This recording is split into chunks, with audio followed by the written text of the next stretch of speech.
जी, तो अस्सलाम वालेकुम। तो उम्मीद करता हूँ आप सब लोग खैरियत से होंगे। मेरा नाम डॉक्टर मोहम्मद नईम शाहिद है और मेरा ताल्लुक Cholistan institute of business administration से है।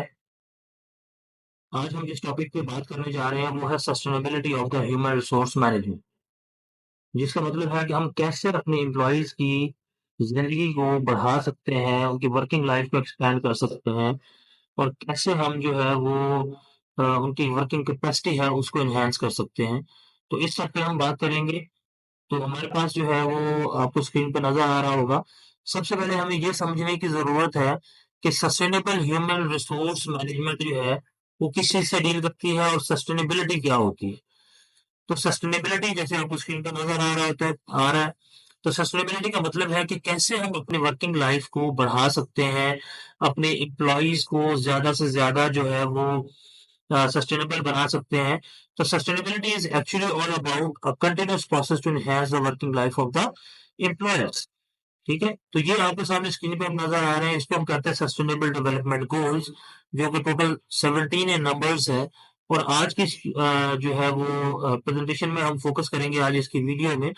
सबसे ज़्यादा हमारा फ़ोकस होगा वो होगा goal number 3 and goal number 4 पे, जिसका मतलब है कि हम कैसे अपने एम्प्लॉइज़ को गुड हेल्थ एंड वेल-बीइंग दे सकते हैं और एक ऑर्गेनाइज़ेशन कैसे अपने एम्प्लॉइज़ को जो है वो सस्टेन कर सकती है और क्योंकि मेरा ताल्लुक टूरिस्तान university of veterinary and animal sciences से है, तो हम यहाँ ये भी डिस्कस करेंगे कि कैसे एक यूनिवर्सिटी जो है, वो क्वालिटी एजुकेशन के थ्रू अपने एम्प्लॉइज़ को सस्टेन कर सकती है और अपनी सोसाइटी को जो है वो पे बैक कर सकती है।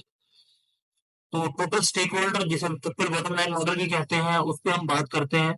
तो 3 मेन डोमेन्स हैं सस्टेनेबिलिटी के, जिन पे हमें फोकस करना होता है, जिसमें सबसे पहली जो बात है वो हम करते हैं एनवायरनमेंट से रेलेवेंट, दूसरा हम इकोनॉमी को देखते हैं और तीसरा हमारे पास है सोसाइटी।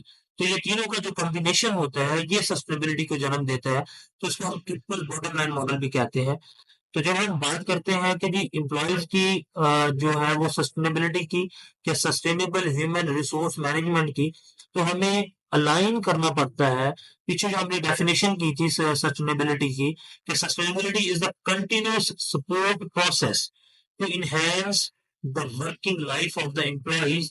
तो यहाँ पे एक डेफिनेशन में कोट करते चलूं, जिसे हम कहते होते हैं कि जी ऑर्गेनाइजेशन की डेफिनेशन क्या है, तो उसको हम ये कहते होते हैं कि जो organization means a systematic arrangement of people is called organization. ठीक है? तो सिस्टमैटिक अरेंजमेंट का मतलब क्या है कि जब हम फ्रॉम टॉप टू बॉटम और from bottom to top employees को उनके ऑक्यूपेशन उनकी स्किल्स के अकॉर्डिंगली हम अलाइन कर देते हैं, उनको उनकी पोस्ट असाइन कर देते हैं, तो हम क्या कहते हैं कि ये ऑर्गेनाइजेशन बन गई, हम उनको एक तरतीब दे देते हैं। तो जो एक ऑर्गेनाइजेशन जो हम किस पे डिपेंड करते हैं, एम्प्लॉइज के ऊपर। तो एम्प्लॉइज के बगैर अगर ऑर्गेनाइजेशन नहीं है, so we must have to understand that कि employees are the most important and valuable part of an organization. तो इसलिए उनकी सस्टेनेबिलिटी अगर होगी तो ऑर्गेनाइजेशन सस्टेन करेगी और अगर ऑर्गेनाइजेशन सस्टेन करेगी तो वो फिर इन्वायरमेंट को भी अपने बेहतर कर सकती है, वो इकोनॉमी में बड़ा पार्ट प्ले करेगी और फिर वो सोसाइटी को भी अच्छा पे बैक करेगी। सो देयरफॉर द पहला मॉडल जो है वो सस्टेनेबल ह्यूमन रिसोर्स मैनेजमेंट का वो जैक्स ने मॉडल दिया था और इस मॉडल में उसने कहा था कि भी एक ऑर्गेनाइजेशन जो है, जो कंपनीज है, उनको 3 मेन डोमेन्स हैं, एक इंडिविजुअल की, एक एम्प्लॉयी की, जिस पे फोकस करना होगा। वो है नंबर 1 एम्प्लॉयबिलिटी, नंबर 2 उसकी वर्क लाइफ बैलेंस और नंबर 3 इंडिविजुअल रिस्पॉन्सिबिलिटी। तो इन 3 डोमेन्स का मतलब क्या है कि नंबर 1 ऑर्गेनाइजेशन को चाहिए कि वो अपने एम्प्लॉइज की स्किल पे इन्वेस्ट करे, उनको सपोर्ट करे ताकि वो नई-नई स्किल सीखें और अपने आप को मैच कर सके according to the modern requirement of the society. तो इसलिए ये ज़रूरी है कि ऑर्गेनाइजेशंस जो है वो अपने एम्प्लॉइज की जो है वो उसमें वर्किंग में इन्वेस्ट करें। जैसे आपको ये नज़र आ रहा है यहाँ पे कि एम्प्लॉयबिलिटी, देन सेकंड पार्ट हमारे पास क्या है वो है वर्क लाइफ बैलेंस। ठीक है? तो ऑर्गेनाइजेशन की ये ज़िम्मेदारी है कि वो अपने एम्प्लॉइज़ को क्या करे, एक बैलेंस वर्क लाइफ दे, उनका टाइम पे मैनेज करे, उनकी फैमिली को जो है वो प्रॉपर एम्प्लॉइज़ को फ्री करे, वो फैमिली को टाइम दे सकें और उनकी वेल-बीइंग पे काम करे। जो तीसरा पार्ट है वो आपको यहाँ पे नज़र आ रहा है, जिसका मतलब है कि क्या है हमारे पास इंडिविजुअल रिस्पॉन्सिबिलिटी। अब ये जो इंडिविजुअल रिस्पॉन्सिबिलिटी है इसका मतलब क्या है कि ऑर्गेनाइजेशन को चाहिए वो अपने एम्प्लॉइज़ को इंडिविजुअल रिस्पॉन्सिबिलिटी भी दे, ताकि वो अपने अकाउंटेबल हो और वो एक रिस्पॉन्सिबिलिटी फील करें। तो जब उनके इस वजह से क्या होगा, उनके अपने अंदर सेंस ऑफ रिस्पॉन्सिबिलिटी बिल्ड होगी, जिससे जो है वो ऑर्गेनाइजेशन के लिए वो उसको ओन करेंगे साइकोलॉजिकली, और फिर उसके लिए वो काम करेंगे। So this is the most important thing कि 3 चीजें हैं एक ऑर्गेनाइजेशन को अपने एम्प्लॉयज के लिए करनी चाहिए। नंबर 1 क्या, एम्प्लॉयबिलिटी पे फोकस करना चाहिए, एम्प्लॉयज के स्किल डेवलपमेंट पे, उनको काम ज्यादा देना चाहिए ताकि उनके अंदर सेंस ऑफ इंडिविजुअल रिस्पॉन्सिबिलिटी पैदा हो, और उनकी वर्क लाइफ बैलेंस के ऊपर भी फोकस रखना चाहिए ताकि उनकी जो वर्किंग लाइफ है वो डिस्टर्ब ना हो। तो ये वो जो मेन चीजें हैं जिनके ऊपर हमने काम करना है, ऑर्गेनाइजेशन ने काम करना है। तो ये बहुत ज्यादा इंपॉर्टेंट है कि एक ऑर्गेनाइजेशन को चाहिए कि वो अपने एम्प्लॉयज को सस्टेन करे और रिटेन करे। नेक्स्ट हम बात करते हैं। नेक्स्ट हमारे पास जो है वो हमारे पास क्या है कि हम देखेंगे कि कौन सी वो चीजें हैं जिनके ऊपर हम अपने एम्प्लॉयज को, अपनी ऑर्गेनाइजेशन को फोर्स कर सकते हैं। अब देखिए, एम्प्लॉयबिलिटी वन बाय वन हमने डिस्कस किया, मैंने आपको बता दिया स्किल्स, एटीट्यूड एंड बिहेवियर्स, ठीक है, इसके ऊपर काम करना है। देन वर्क लाइफ बैलेंस के ऊपर हमने देखना है कि वर्क लाइफ बैलेंस में अपने एम्प्लॉयज की वर्किंग लाइफ को कैसे ऑर्गेनाइजेशन बेहतर कर सकती है, उनका वर्क, फैमिली, सेल्फ और फ्रेंड्स। तो ये सर्कल है, इसको ऑर्गेनाइजेशन को पूरा करना चाहिए। देन हमने देखा इंडिविजुअल रिस्पॉन्सिबिलिटी। तो इंडिविजुअल रिस्पॉन्सिबिलिटी का मतलब हम ऑलरेडी इस पे बात कर चुके हैं कि towards responsibility towards yourself, responsibility towards family, responsibility towards the world and responsibility towards the humanity. तो ये सारी चीजें जो है इनके ऊपर एक ऑर्गेनाइजेशन जब तक फोकस नहीं करेगी तो वो अपने एम्प्लॉयज को जो है वो सस्टेनेबल नहीं कर सकती। आगे हम देखते हैं कि हमारे पास जो इम्पोर्टेंट चीज है वो क्या है।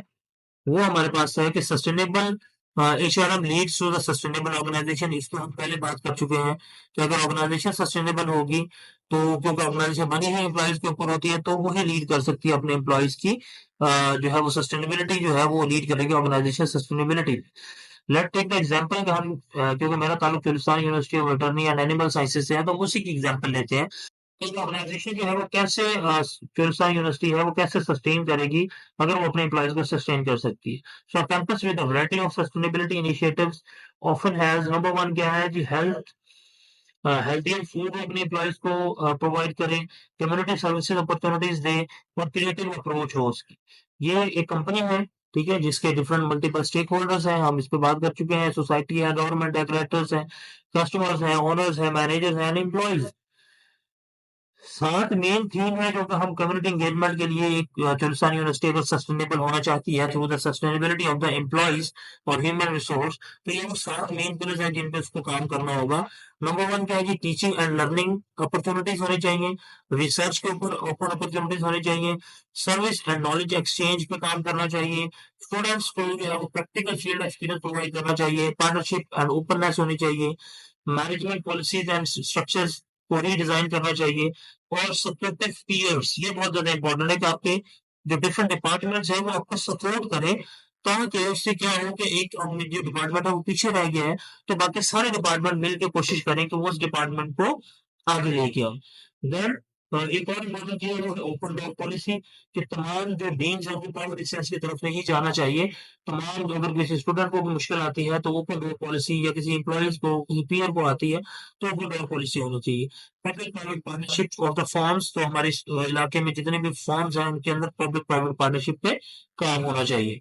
Then village side medical camps, मैंने आइडिया इनिशिएट किया था कि हम जो है 7वें 8वें सेमेस्टर के हमारे जो स्टूडेंट्स हैं, अगर वो बीवीएम से हैं, वो फूड साइंस से हैं, वो एनिमल प्रोडक्शन से हैं, वो बायोइन्फॉर्मेटिक्स से हैं, वो बायोटेक्नोलॉजी से हैं, वो 7वें 8वें सेमेस्टर के बच्चे हैं तो उनको यूनिवर्सिटी से बाहर निकालें। हम डिफरेंट गाँव जो विलेजेस हैं उनके अंदर मेडिकल कैंप्स लगवाएं, चाहे महीने में हम एक ही कैंप क्यों ना लगाएं, वहां पे हम अपने कम्युनिटी हेड्स बनाएं और direct head to head engagement को बढ़ाएं ताकि हमारा जो है वो यूनिवर्सिटी भी नो हो और हमारे जो दूसरे प्रॉब्लम्स है वो भी रिजॉल्व कर। Then elect the community leaders for the each village, इस पे हमें काम करना चाहिए। तो then offer the trainings for the farmers regarding the farm management and business development. Farmers को हम रेगुलर ट्रेनिंग महीने में एक दफा ट्रेनिंग दें या अपने कैंपस में बुलाएं उनको, तो ऑन कैंपस ऑफ कैंपस दोनों ट्रेनिंग्स हम दे सकते हैं। Invite the farmers for the on campus free trainings. तो ये सारे इनिशिएटिव्स हैं जिनके ऊपर हम काम कर सकते हैं। So this is all from the my side. I am very thankful to all of you for be patient and for learning from my side. If you have any question, then you can text me on the WhatsApp or on other